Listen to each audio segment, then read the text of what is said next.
Hello everyone, welcome to 12th Commerce SP lecture. Today we are going to start with dividend chapter, that is chapter number 10, and already we have completed with some of the chapter.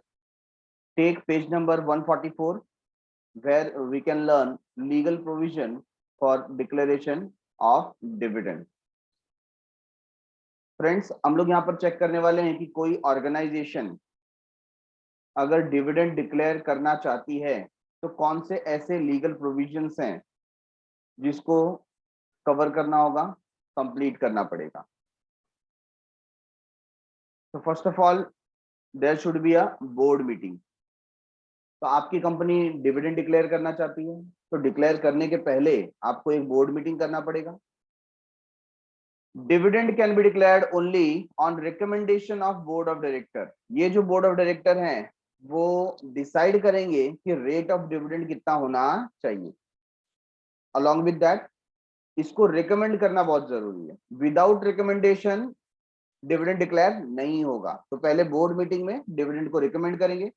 Board meeting should be called to pass resolution about. तो board meeting में हम कुछ decision लेंगे and decision is called as resolution. तो किसके लिए हमें resolution pass करना है? Number 1, rate of dividend and amount of dividend to be paid. अब रेट इन द सेंस यहाँ पर परसेंटेज की बात कर रहे हैं. अब ध्यान दीजिए कि जब भी हम डिविडेंड देते हैं वो फेस वैल्यू पे देते हैं. कौन से वैल्यू पे देते हैं? Face value. ठीक है ना. फॉर एग्जाम्पल एक पर्टिकुलर शेयर है जिसका फेस वैल्यू है 10 रुपीज और हमने उसको इश्यू किया था 50 रुपीज में. ठीक है ना. So issue price is 50 and face value is 10. ऐसे केस में अगर कंपनी ने कहा कि हम आपको 20% डिविडेंड देंगे, डिविडेंड कितना मिल रहा है? 20%. तो कितना अमाउंट आपके हाथ में आएगा पर शेयर?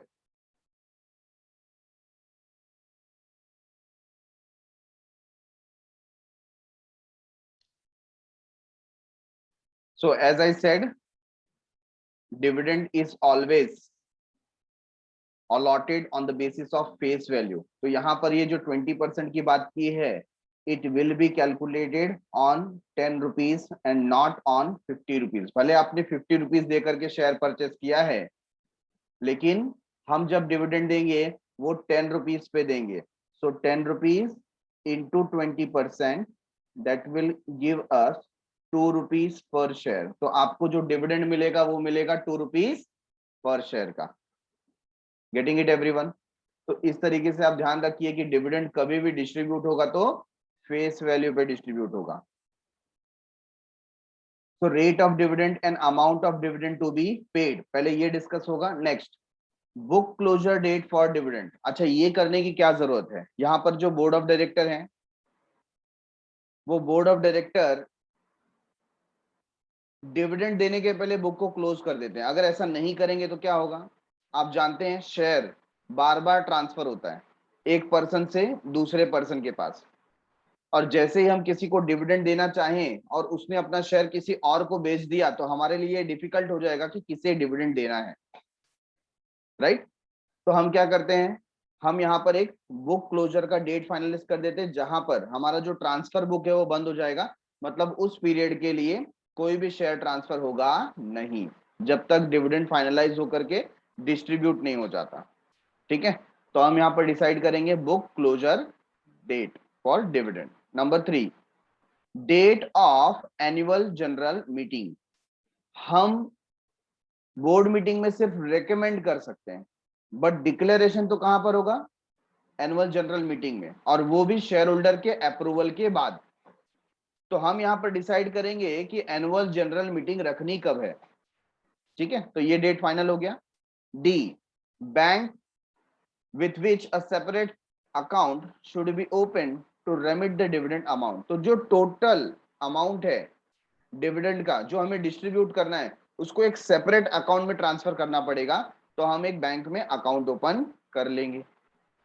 ठीक है ना. तो फर्स्ट बोर्ड मीटिंग में ये 4 बातें हम फिक्स करेंगे क्योंकि हमें क्या करना है? डिविडेंड रिकमेंड करना है. तो डिसाइड करो कि कितना रेट ऑफ डिविडेंड, और क्या अमाउंट होगा, बुक का क्लोजर डेट क्या होगा, एनुअल जनरल मीटिंग कब होगी, और बैंक में अकाउंट हम सेपरेटली ओपन करेंगे।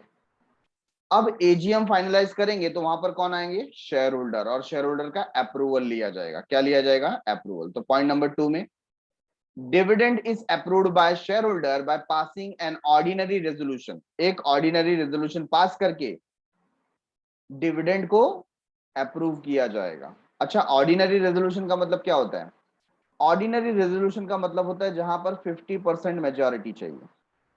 कितना, 50% मेजॉरिटी। तो ऑर्डिनरी रेजोल्यूशन पास होगा कहां पर, एनुअल जनरल मीटिंग में।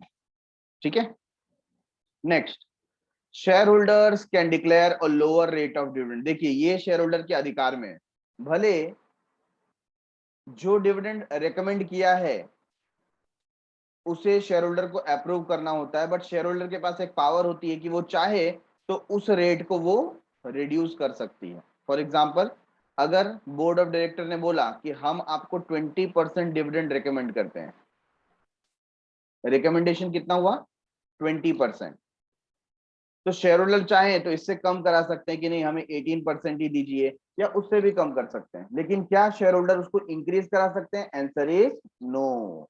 Share holder can not ask for more rate of dividend. Share holder ज्यादा डिविडेंड मांग सकते नहीं है, कम भले ही करा सकते हैं then what is recommended by the board, but not higher than that, increase नहीं करा सकते।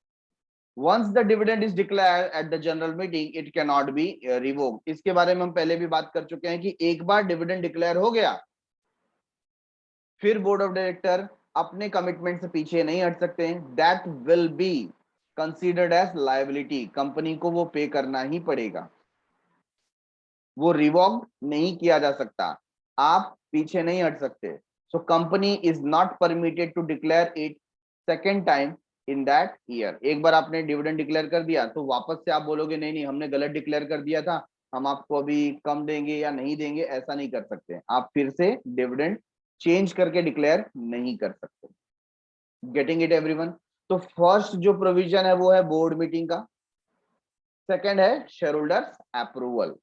Now third one, we have to open a separate bank account. जितना भी डिविडेंड हमको पे करना है, टोटल जितने भी शेयर होल्डर का टोटल मिलाकर के डिविडेंड होता है ना, सब हम एक सेपरेट बैंक अकाउंट में शिफ्ट कर देंगे। The company must deposit the dividend amount in a separate bank account open in a scheduled bank called as dividend account. अच्छा, उसका नाम क्या होगा, डिविडेंड अकाउंट। ये कितने दिनों में ओपन होना चाहिए, within 5 days from the date of its declaration. 5 दिन के अंदर होना चाहिए, जब से डिविडेंड डिक्लेयर हुआ है एजीएम में, उसके 5 दिन के अंदर आपको क्या करना है, एक सेपरेट बैंक अकाउंट ओपन करके उसमें सारे डिविडेंड का पैसा डाल देना। भाई ऐसा करने की क्या जरूरत है, तो यहां पर सेबी या गवर्नमेंट इंश्योर करना चाहती है कि आप उस पैसे का गलत इस्तेमाल ना करें, क्योंकि भाई पैसा आपके पास पड़ा रहेगा तो आप उसको यूटिलाइज कर दोगे, और एन मोमेंट पे जब पे करना होगा तो आप बोलोगे हमारे पास कैश नहीं है। ऐसा नहीं चलेगा, आपको टोटल अमाउंट क्या करना पड़ेगा, एक सेपरेट बैंक अकाउंट में ट्रांसफर करना पड़ेगा। Getting it.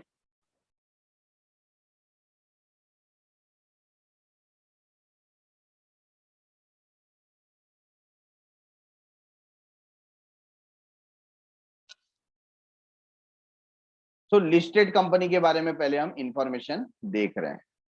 पहले बात कर लें लिस्टेड कंपनी होती क्या है। लिस्टेड कंपनी ऐसी कंपनी जो किसी शेयर होल्डर जो किसी स्टॉक एक्सचेंज में रजिस्टर्ड है, जैसे नेशनल स्टॉक एक्सचेंज जिसे एनएसई कहा जाता है, या बॉम्बे स्टॉक एक्सचेंज जिसे बीएससी कहा जाता है। ठीक है ना, तो ऐसे किसी स्टॉक एक्सचेंज में अगर आपकी कंपनी ने लिस्टिंग करवाया है, रजिस्ट्रेशन कराया है, तो ऐसी कंपनी को बोला जाता है लिस्टेड कंपनी। क्या बोला जाता है, लिस्टेड कंपनी।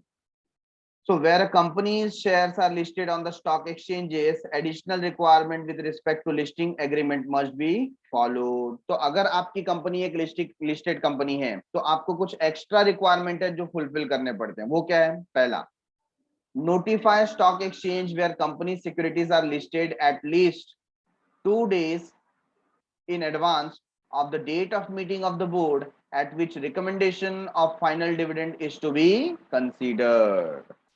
तो अगर आपका कंपनी लिस्टेड कंपनी है तो आपको क्या करना पड़ेगा, जहां पर आपका कंपनी लिस्टेड है, से for example national stock exchange में आपकी कंपनी रजिस्टर है, तो 2 दिन पहले एडवांस में आपको वहां पर बताना पड़ेगा कि आप डिविडेंड इश्यू करने वाले हैं।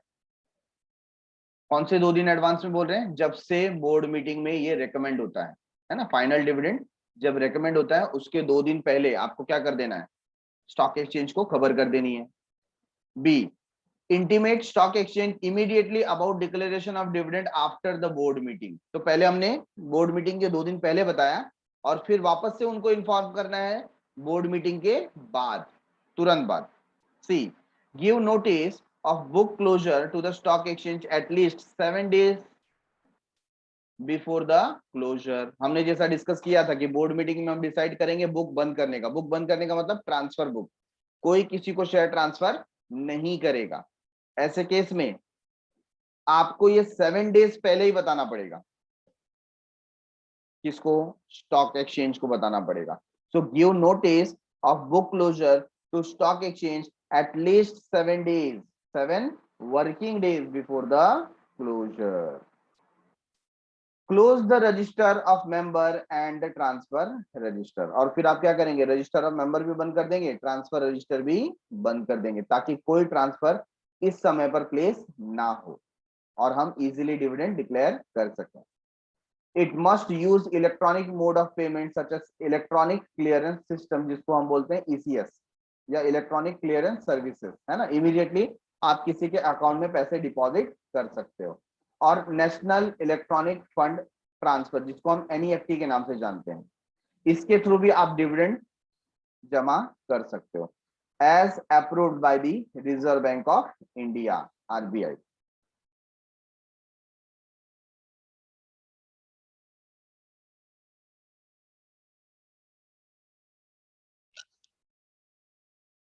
Point number F, listed company has to express the dividend on per share basis only। तो जो लिस्टेड कंपनी होगा वो जब भी डिविडेंड डिक्लेयर करेगा उसको डिविडेंड पर शेयर के बेसिस पे डिक्लेयर करना है। फॉर एग्जांपल, अगर मुझे डिविडेंड डिक्लेयर करना है 5 रुपीज, तो मैं उसमें पूरी बात करूंगा कि dividend is declared as 5 rupees पर शेयर, मतलब एक शेयर पे आप कितना अमाउंट दे रहे हो, इस तरीके से आपको वहां पर बताना है। ठीक है,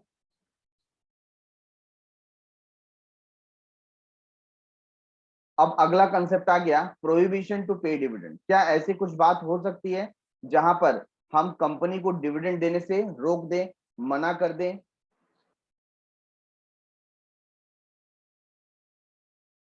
तो number A, a company which has failed to repay deposit. ऐसी कंपनी जिसने डिपॉजिट लिया था लेकिन रीपेमेंट नहीं किया, और any interest on deposit can not declare any dividend on its equity share. सही बात है ना, ऑलरेडी किसी से डिपॉजिट लिया है और आप डिपॉजिट का पैसा नहीं दे रहे हो लेकिन अपने शेयर होल्डर को डिविडेंड दे रहे हो, ऐसा चलेगा क्या? नहीं चलेगा।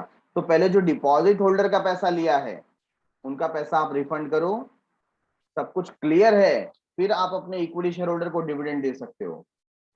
बराबर है ना।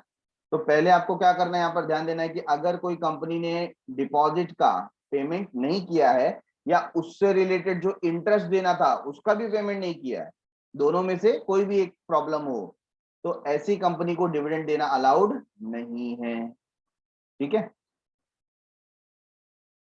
Next, no dividend can be declare if the company has defaulted. Company ने गड़बड़ की, किस बात में गड़बड़ की? रिडम्पशन ऑफ डिवेंचर और पेमेंट ऑफ इंटरेस्ट। जैसे डिपॉजिट के साथ गड़बड़ था वैसे डिवेंचर के साथ भी आपने गड़बड़ किया, मतलब रिडम्पशन का डेट आ गया लेकिन डिवेंचर का पेमेंट अभी तक किया नहीं है, या उसके ऊपर का जो इंटरेस्ट पे करना था वो अभी तक पे किया नहीं है।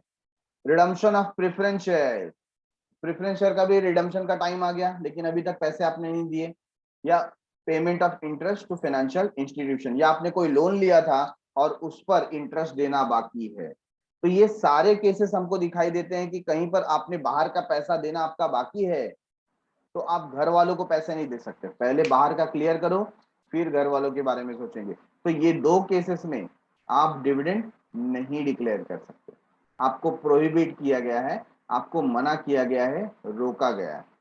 ठीक है।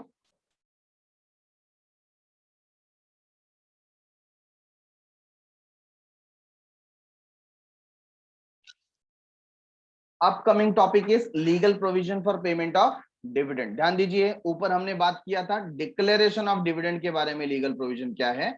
Now we are talking about payment of dividend, कि अगर आपको डिविडेंड पे करना है तो कौन से ऐसे लीगल प्रोविजन है जिसको आपको ध्यान रखना जरूरी है। Point number 1, dividend must be paid in cash and not in kind. Cash का मतलब रोकड़ा देना है ऐसा नहीं है।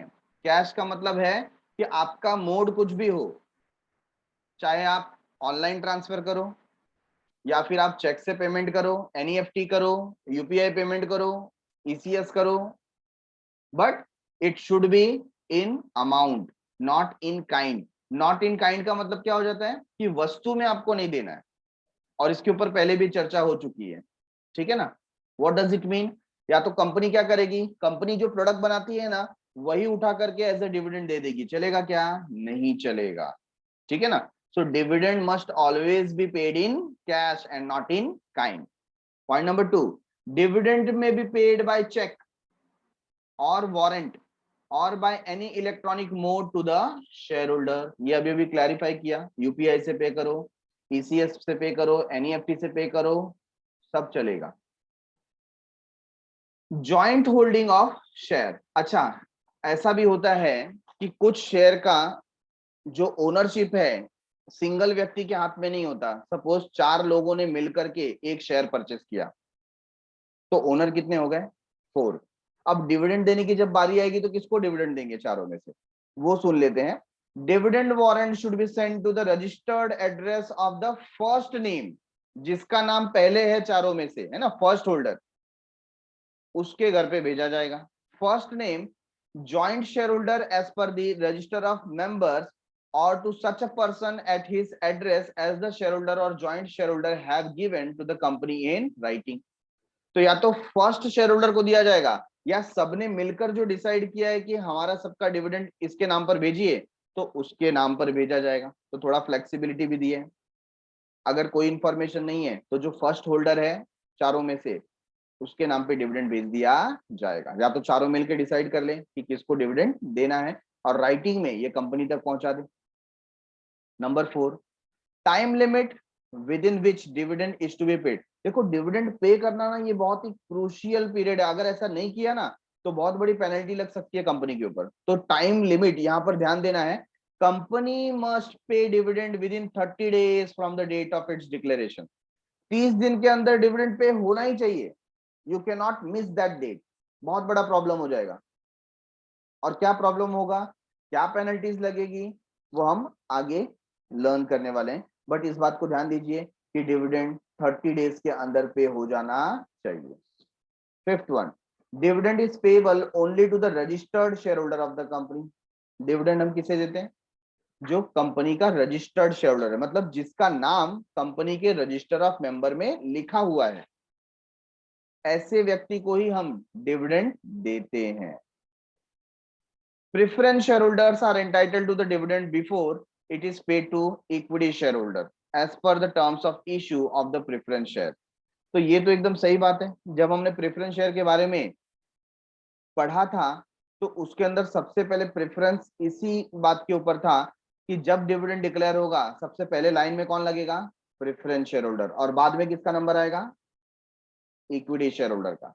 ठीक है, तो यहां पर यही बात की गई है कि डिविडेंड प्रेफरेंस शेयर होल्डर को पहले मिलेगा और इक्विटी शेयर होल्डर को बाद में मिलेगा। Equity share holders will get dividend from residual profit. Residual profit का मतलब जो बचा हुआ प्रॉफिट है। प्रेफरेंस शेयर होल्डर को डिविडेंड देने के बाद जो पैसा बचा है उसमें से हम इक्विटी शेयर होल्डर को पैसा देंगे। That is after paying to preference share holder and arrears of dividend on cumulative preference share. इसका क्या मतलब हो गया कि कोई पिछले 2-3 साल का अगर प्रेफरेंस शेयर पे डिविडेंड पेमेंट बाकी था तो वो सब अरियर मिलाकर देने के बाद जो पैसा बचा है उसको हम इक्विटी शेयर होल्डर में डिस्ट्रीब्यूट कर सकते हैं। Number 6, if shares are held in electronic form, अगर आपने डीमेट फॉर्म में शेयर को हेल्ड करके रखा है, dividend will be paid to the beneficial owner as per the statement furnished by the depository. जैसा डिपॉजिटरी बोलेगा उस तरीके से आपको डिविडेंड प्रोवाइड करना है, क्योंकि डीमेट अकाउंट किसके थ्रू खुला? डिपॉजिटरी के थ्रू खुला, ठीक है। If shares are held in physical form, लेकिन अगर आपने पेपर फॉर्मेट में शेयर लेकर के रखा है, dividend is to be paid to the shareholder whose name appears in company's register of members। तो डिविडेंड उस शेयर होल्डर के नाम पे आएगा अगर पेपर फॉर्मेट में शेयर है तो। अगर इलेक्ट्रॉनिक फॉर्मेट में है, डीमेट अकाउंट में है, तो डिपॉजिटरी को पे किया जाएगा और डिपॉजिटरी आपका अकाउंट क्रेडिट कर देता है। Next is default. देखिए अब हम बात करें कि अगर ये ऊपर दिए गए प्रोविजन में कुछ गलती हुई तो क्या होगा। क्या होगा? default in paying dividend in the given time result in first one punishment to every director of the company। हर एक डायरेक्टर इसके लिए लायबल होगा, उसको पनिशमेंट दिया जाएगा अगर आपने 30 डेज के अंदर डिविडेंड नहीं दिया या ऊपर दिए गए जो 6 पॉइंट है उसको कॉम्प्लाई नहीं किया। Number B, company will be liable to pay simple interest at the rate 12% per annum. Company को 12% से इंटरेस्ट पे करना पड़ेगा जितने दिन का डिले हुआ 30 डेज के बाद। सपोज 30 डेज के बाद भी आपने 3 मंथ तक डिविडेंड नहीं दिया है कि नहीं, तो 12% आपको 3 मंथ का देना पड़ेगा वहां पर during the period of default continuous. If company fails to comply with any of the requirement of this section the company and director shall be liable to pay fine. ऊपर दिए गए रूल्स एंड रेगुलेशन में अगर आपने कोई भी rules and regulation follow नहीं किया तो कंपनी और डायरेक्टर दोनों को फाइन पे करना पड़ेगा, और वो फाइन का अमाउंट बहुत ज्यादा होता है। कभी कभी फाइन का अमाउंट पर डे के हिसाब से होता है। फॉर एग्जांपल उन्होंने कहा डेली का आपको 1000 रुपीज पे करना पड़ेगा, तो समझिए अगर 30 डेज का डिले हो गया तो 30 इंटू 1000 कितना हो गया? 30 इंटू 1000 कितना हो जाएगा? 30,000 है कि नहीं। और वो एक डायरेक्टर का, ऐसे जितने भी डायरेक्टर है, सपोज हमारे पास 10 डायरेक्टर है तो सारे 10 डायरेक्टर उतना अमाउंट पे करेंगे और कंपनी को भी पेनल्टी भरना पड़ेगा। तो ये तो मैंने एग्जांपल दिया, इस तरीके के फाइन्स और पेनल्टीज लग सकते हैं। Getting it everyone? आज हमने दो कंसेप्ट कंप्लीट किया, एक legal provision regarding declaration of dividend and second thing legal provision regarding payment of dividend. Okay, so done for the day. Thanks a lot for watching. मिलते हैं अगले episode में, तब तक के लिए बाय बाय, शुक्रिया, शबा खैर, सायोनारा, बाय बाय एवरीवन।